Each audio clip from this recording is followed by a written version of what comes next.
Faça um excelente dia. Eu sou Fábio Marques e este é o programa Cá Entre Nós. Vem comigo pelos próximos 30 minutos deste sábado incrível para juntos extrairmos reflexões que nos aproximem ao ideal humano através da expansão de consciência em prol do coletivo. Hoje estou aqui com a Glenda Kozlovski. Olá, tudo bem, Glenda? Muito obrigada pelo por ter convite. vindo. Que Obrigado, bom cara. poder falar sobre esses assuntos, né? Obrigado. Expansão da consciência, física quântica, neurociência, autoconhecimento. Isso é tão bom, a gente está precisando ouvir mais sobre isso. Muito, Glenda. Fico feliz. Hoje, então, não vamos falar o que eu sei que você fala bastante, você conta a tua história de 30 De anos esporte. de esporte, falando 30 anos de televisão, você tem descendente de polonesa, Sou. e fora o bodyboard, que eu sou um Bodyboard. ex-surfista, tá? Ah, tá Adoro. bom. Aliás, a Andréa Lopes, que era tua vizinha. É, minha vizinha de porta. Assim. Nossa, a Andréa Lopes, eu era Maravilhosa. fascinado por ela quando era jovem, eu achava ela no máximo, eu achava incrível. E ela a Andréa é o Lopes. máximo. Ela é o máximo, É nunca a incrível. conheci pessoalmente. Ela é o máximo, Andréia. É uma mulher muito poderosa, empreendedora, corajosa. Ela foi, né, abrindo um espaço onde não existiam mulheres que surfavam, né? Andréia, na minha memória, assim, foi a primeira mulher que eu vi dentro do mar de prancha de surf, porque a gente pegava onda de bodyboard deitada. Ela não. Ela era assim, ficava em pé e brigava com os meninos. E isso muito nova. Eu estou falando de uma menina de 13 anos de idade, 14 anos de idade. Então, sempre muito corajosa, Andréia. Muito corajosa. E você conheceu as irmãs Nogueira também. Todo mundo. Muito legal. Bom, Era todo mundo da mesma fonte, era o Sério? mesmo condomínio na Barra da Tijuca. Que delícia. Andréa Lopes, as irmãs Nogueiras, a gente vivia, crescemos juntas, né? Na infância ainda, 4, 5, 6, 7, 8 anos de idade, e aí todas começaram a pegar onda. Só que a Andréia, corajosamente, a mais corajosa de todas, foi surfar em pé. E agora você também está como empresária. Uma Health Tech, junto com uma Health Tech. com Marcelo Nóbrega, junto com o Jairo Isso, Bauer. exatamente, com o Que é Jairo Bauer. uma Health Tech HSPW, é uma Health Tech que ela, por enquanto, ela está nas empresas, ela é direcionada às empresas. Saúde mental. Não é só saúde mental, é saúde integral. Então, a gente faz uma análise em tempo real de todos os colaboradores das empresas, não interessa 1.000, 5.000, 100.000, 500.000 pessoas, ao mesmo tempo, em tempo real, que a gente faz uma análise da saúde física, mental, financeira e a integral que tem a ver com a empresa, né, com o propósito da empresa. E a gente vai fazendo isso através de aplicativo, então o colaborador ele baixa o aplicativo da empresa, se cadastra, ele pode se apresentar, dizer o nome ou não, ou ele é só um número, né? E aí ali ele vai respondendo perguntas diariamente e a gente vai conseguindo ver através das perguntas, através das respostas, o que está acontecendo com aquela pessoa. Então, assim, a empresa tem um mapa, o RH da empresa tem um mapa dessa saúde integral dos seus colaboradores. Que é fundamental. Que é hoje, né? fundamental. E é muito legal, assim, a gente tem experiências impressionantes, assim, de pessoas, assim, de departamentos onde aparecem pessoas que pensam em se matar todo dia, por exemplo. Então você, né, imagina, você trabalha do lado de alguém que pensa em se matar todo dia e você não tem ideia daquilo. E aí tem vários recursos de tecnologia que vão ajudando essa pessoa a sair daquilo, com dicas, com vídeos, com... Isso para tudo, tanto para saúde mental, saúde física e financeira. Então tem educação financeira, tem vídeos que você pode tirar dúvidas. É muito interessante essa plataforma. Muito legal. Super muito fã legal. E eu gosto muito disso porque a gente está precisando. Tá? Eu Juntar também. essa saúde integrativa e de uma a gente forma quer mudar holística. o hábito, quer ajudar a mudar. A coisa mais difícil é a mudança de hábito, né? Quando você estabelece um hábito na sua vida, e às vezes são hábitos que vêm de muito jovem, é muito difícil você interromper aquele hábito, você mudar aquele hábito, você acrescentar um novo hábito. Então a gente está ali para isso, para te ajudar, a gente quer ajudar, a gente quer ser seu parceiro nessa mudança de hábito. E, obviamente, levando para um hábito melhor que te dê mais qualidade de vida. E Glenda, esses últimos 6 anos, sei que você passou por muitas transformações. Pandemia, ficou desempregada, passou por um período desafiador, e isso faz crescer. Mas o lado que a gente quer conversar bastante hoje, quero explorar bastante da mente da Glenda, do coração, o pulsar, o padrão vibracional da Glenda. Que eu puder compartilhar. É justamente essa parte da meditação, que você faz desde os 11 anos de idade, navega pela física quântica. Vi que você teve uma mãe muito intuitiva. Muito. Que você até falou que ela é uma espécie de bruxa, né? Que ela teve uma pegada assim. Lá em casa nós somos espiritualistas, né? A gente nunca teve uma... A minha avó era católica ferrenha. A minha mãe era aquela católica revolte. Ela falou assim, não, eu quero experimentar o mundo. Eu conheço, respeito o catolicismo, prego o catolicismo em alguns momentos, né? Porque eu acredito no bem da religião, mas eu quero conhecer outras coisas. Então, a minha mãe conheceu assim, muitas religiões. O Umbanda, o Espiritismo, fazia leitura de filosofia em casa. Então, minha mãe foi uma pessoa que sempre experimentou o lado bom das religiões, né? E muita leitura, muita coisa. Astróloga, ela fazia mapa astral, me inspirou muito. Minha mãe sempre foi muito importante para mim. E desde nova ela falava assim, preste atenção no que eu estou falando, porque eu vou embora cedo. Eu não vou ficar muito tempo aqui. E eu não entendia isso. Eu tinha 11 anos de idade, 12. A minha irmã, 2 anos mais nova. Minha irmã entendia menos ainda. E eu falei, mas tá maluco, que isso, mãe? Não é nada disso. Ela falou assim, preste atenção, porque eu vou te dar muito conhecimento agora, porque eu vou embora cedo. E, de fato, ela foi embora cedo. Que coisa. Você tinha 20 anos? Eu tinha 19, 20 anos. Eu estava grávida do Gabriel, do meu primeiro filho. Tá. E foi quando ela morreu. Então, assim, para mim foi muito significativo ver, né, a morte e a vida ao mesmo tempo. Eu vivi os dois ao mesmo tempo. Porque enquanto eu via minha mãe indo embora, porque ela teve câncer, e um câncer, assim, avassalador, um câncer que acabou com ela em 6 meses. Ao mesmo tempo, meu filho crescia dentro de mim, eu via aquela coisinha mexer, né? Eu via a vida dentro de mim e a minha mãe indo embora, que é a coisa mais importante da minha vida. Então, a vida e a morte literalmente andam juntas o tempo inteiro, né? E a gente vive isso. E muito nova. É aquilo que você está falando agora há pouco. Você passou com 20 anos um período onde te fez crescer bastante. Me fez crescer para questões fundamentais da vida. E você teve, então, na sua família experiências ou referências femininas muito fortes, de bastante independência. Muito forte. De valorizar muito o feminino, essa parte. De muita independência, assim, emocional, né? Assim, a minha avó foi uma mulher que na década de 30, ela já trabalhava e não queria saber. Tanto que a minha avó casou muito tarde. A minha avó casou, a minha mãe nasceu, minha mãe é filha única, era filha única.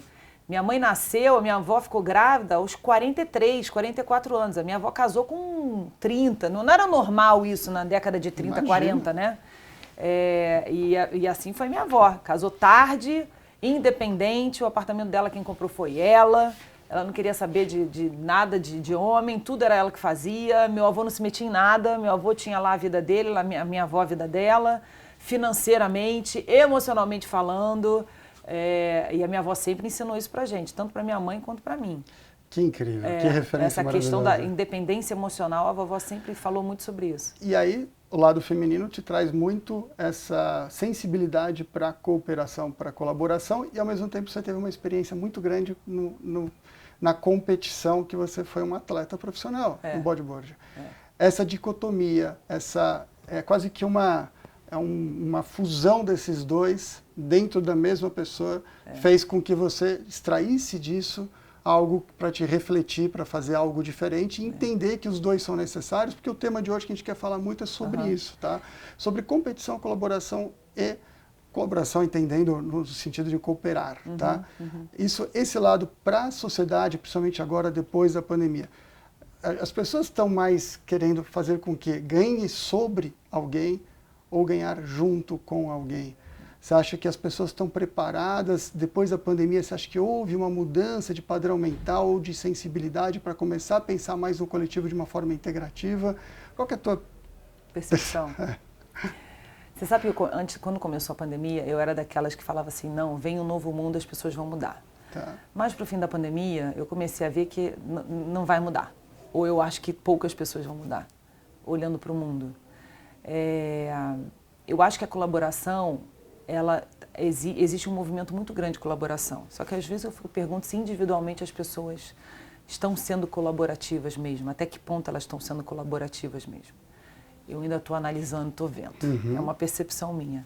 Só que falando sobre você falar de colaboração e falar de competição, nem se encaixa, né? Parece que são dois universos muito diferentes. Só que o esporte me ensinou, e é uma coisa muito bacana, porque aí você consegue juntar a competição e a colaboração, é que a competição, quando ela é com o outro, não vai existir a colaboração. Esquece. Você está competindo com o outro. Você quer ganhar do outro, você não vai colaborar com o outro. Agora, quando a competição é com você mesmo, você colabora com o outro. Yes, perfeito. Porque o outro vai te ajudar a ser melhor. entendeu? O outro vai te ajudar a você enxergar onde você tem que melhorar para ser melhor. Então você não está competindo com o outro, você não vai puxar o tapete do outro, você não vai imitar o outro, você não vai roubar o outro, você não vai ter inveja do outro. Não, porque o outro vai ser seu aliado para você ser melhor. Então quando você compete, e isso acontece muito no esporte individual, né? O esporte individual, chega uma hora que você compete com você mesmo. Então a minha vida inteira eu competi comigo mesma. A vida inteira eu não estava olhando para Mariana Nogueira, que era a minha maior adversária, onde ela estava, o que ela estava fazendo, o que ela estava treinando. Não, eu não estava nem aí para ela, eu veio para mim. Então eu sempre olhei para mim. O que eu estou deixando de fazer? Por que eu não fui melhor dessa vez? Porque ontem eu saí, fui dormir 2 horas da manhã, não treinei no dia seguinte. Então eu sempre olhei para mim. E quando você começa a olhar para você, você colabora com o outro. Porque você quer que o outro esteja tão bem quanto você. Porque senão, você não melhora. Você fica na zona de conforto. Você acha que tem um sentimento, você está lá fazendo, você faz aquela bateria, uma competição, não, você as faz pessoas me perguntam assim, quando você era do Globo Esporte, você queria ser do Esporte Espetacular? E, assim, eu nunca desejei essas coisas, porque eu acho que as pessoas estão ali nas suas... Cada peça está no seu lugar e tem espaço para todo mundo. Eu acho que quando você se aplica naquilo que você acredita, quando você estuda mais, quando você se prepara mais, quando você se dedica mais, é inerente, você gera uma energia e essa energia ela vai abrir caminhos, ela vai te levar para onde você tem que estar. E você só tem que estar naquele lugar porque você é merecedor daquilo, entendeu? Tanto que assim, também várias pessoas perguntam assim, poxa, mas você tem uma carreira tão longa, você construiu uma carreira, são 30, né? Ano que vem eu faço 30 anos. De carreira mesmo, como jornalista esportiva. E durante esse tempo eu vi muita gente fazer, entrar, explodir, passar, aí já era outra pessoa, grande nome, agora e vai embora. E eu continuando lá. Troquei de parceiros, né? Assim, eu fiquei 20 anos no Esporte Espetacular. Nesses 20 anos eu tive vários parceiros comigo. Teve o Tadeu, teve o Tino, teve o Alex Escobar, teve o Vamoré, teve o Flávio Canto, tiveram vários que iam, saíam, voltavam, e eu lá naquele meu cantinho, lá naquele meu lugar. Então, eu fico pensando, mas como foi isso, né? Por que aconteceu isso? Porque eu sempre fui muito dedicada. Eu sempre estudei muito, eu me preparei muito, eu lia muito, eu queria saber muito, eu tinha minha agenda, as pessoas me contavam as coisas, eu pegava o telefone e ligava, mas fulaninha, é isso mesmo? Eu apurava as informações, eu nunca tinha achismo, eu acho isso, não, eu não acho nada, eu não tenho que achar nada, eu estou falando do outro, não estou falando de mim. Como é que eu vou achar do outro? Não tem nada a ver com a vida do outro, tem que saber se é isso mesmo. Oi, é isso? 2 mais 2 são 4? Não é 5 não, né? Não, é 4. Então tá, é 4. 2 mais 2 é igual a 4, não é 5, entendeu? Então, eu acho que quando você faz esse tipo de coisa, e aí tem a ver com você, não tem a ver com o outro, você gera uma energia que você vai estar... Tem um lugar. Pro bom, sempre tem um lugar. Legal, Glenda. Não sei, eu acredito nisso. Não, mas a competição, quando a gente fala competição, e essa reflexão que você trouxe pra gente fazer uma competição... É comigo. Com a gente eu sou minha maior mesmo. adversária. Eu posso me jogar lá para cima. Vencer os próprios medos, eu posso vencer me jogar os lá próprios baixo. desafios, os vícios, assim por diante, para você se tornar uma pessoa melhor. Nesse sentido. Gente, eu peço licença, em 2 minutinhos a gente volta, por enquanto fico com essas reflexões fantásticas que a Glenda já trouxe pra gente.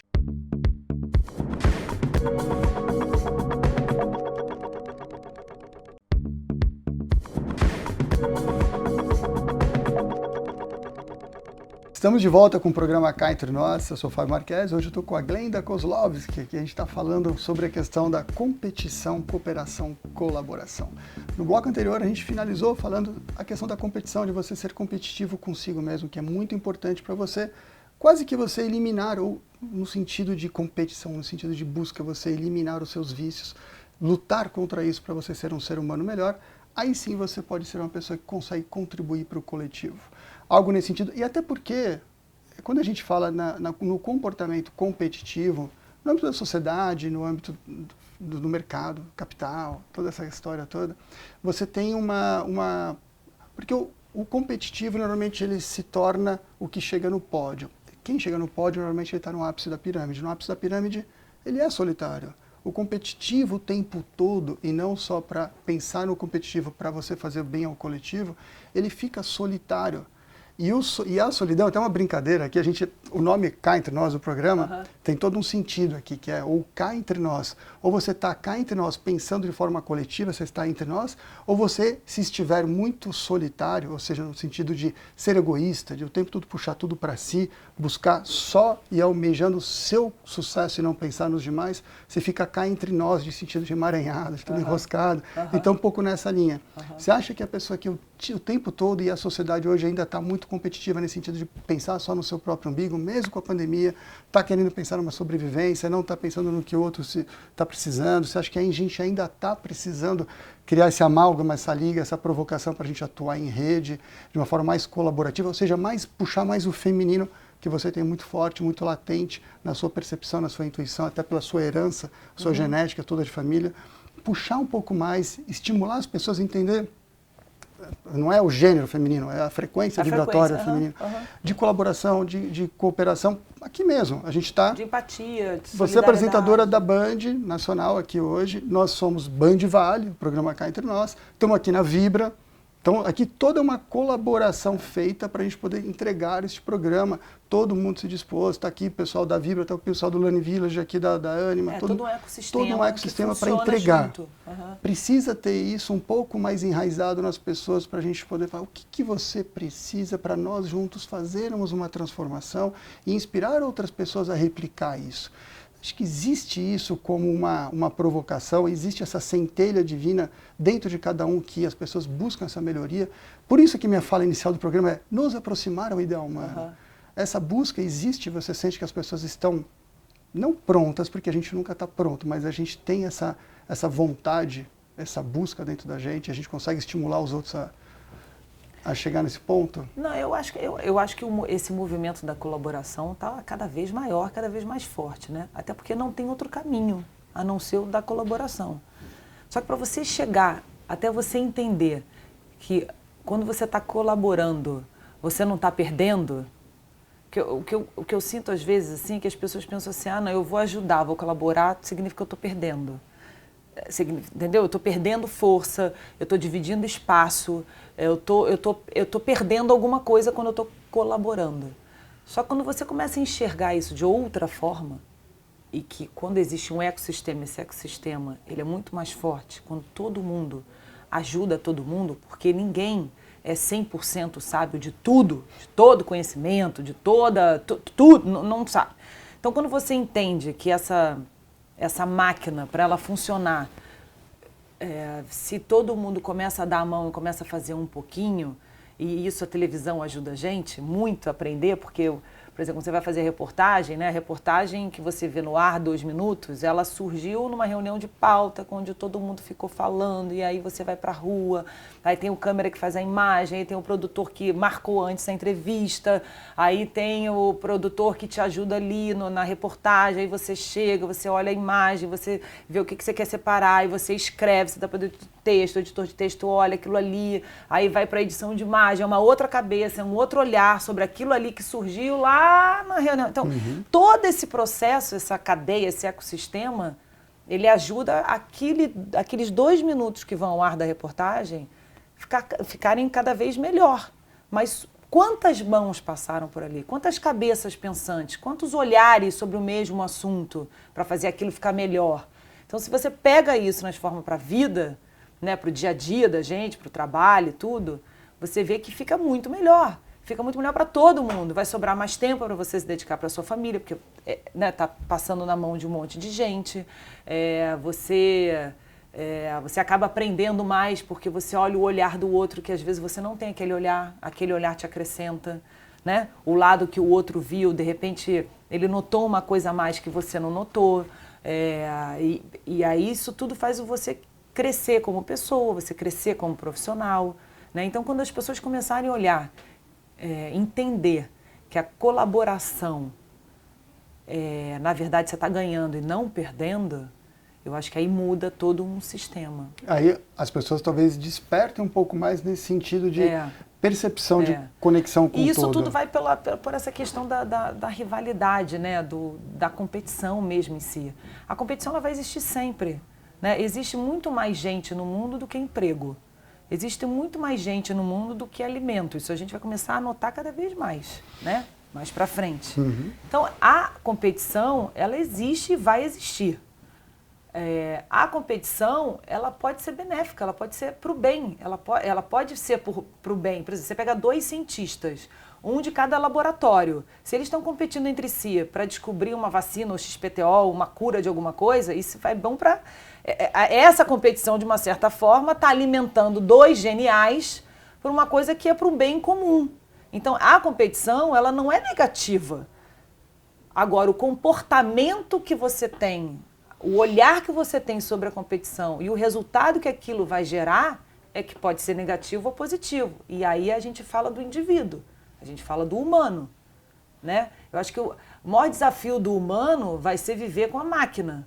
Porque a máquina, ela vai ficar... ela vai tomar... a máquina, ela já está tirando emprego de muito humano. Vai vir uma revolução tão grande que se o humano não ficar mais humano, e aí vem a questão da colaboração, vai acabar o humano, porque a máquina vai tomar conta de tudo. Não tem jeito. Você vai virar, né? Você vai virar um mero empregado no bom... Não estou falando do sentido ruim do empregado, não é isso, mas você vai virar um faz-tudo da máquina. A máquina vai mandar e você vai fazer. E você não vai conseguir competir com a máquina. Então, se o humano não ficar cada vez mais colaborativo e não entender que o ser humano precisa ser antes de qualquer outra coisa, eu não sei o que vai acontecer para o meu bisneto nesse planeta maluco que a gente vive. A gente fica tão preocupado com a extinção do... É porque vai indo, é um papo tão cabeça, é uma coisa tão cabeça, que as pessoas têm que acompanhar, têm que entender que eu acho que na história da humanidade nunca foi tão importante ser humano. E eu acho que essa pandemia mostrou muito isso, do ser, porque cada um sente de um jeito.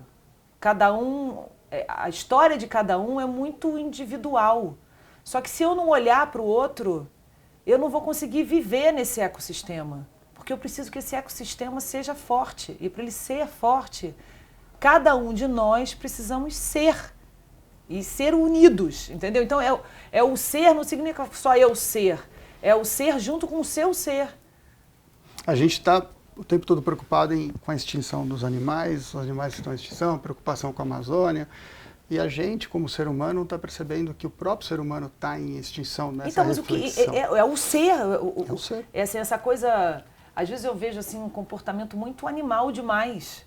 Né? Uma coisa assim desenfreada, sem controle. As pessoas precisam ter mais autocontrole.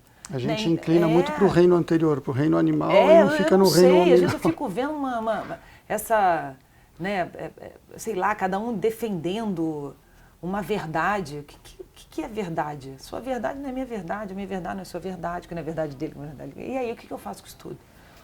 Inclusive, a coisa que eu mais admiro é conversar com pessoas ou assistir 2 pessoas conversando e que não necessariamente, até melhor, essas pessoas não concordem naquilo que elas estejam conversando, porque ali você consegue extrair naquela polaridade... Um olhar diferente que você não tem. Você tem uma neutralização ali, você consegue dali extrair alguma coisa superior ao que os 2 estão discutindo.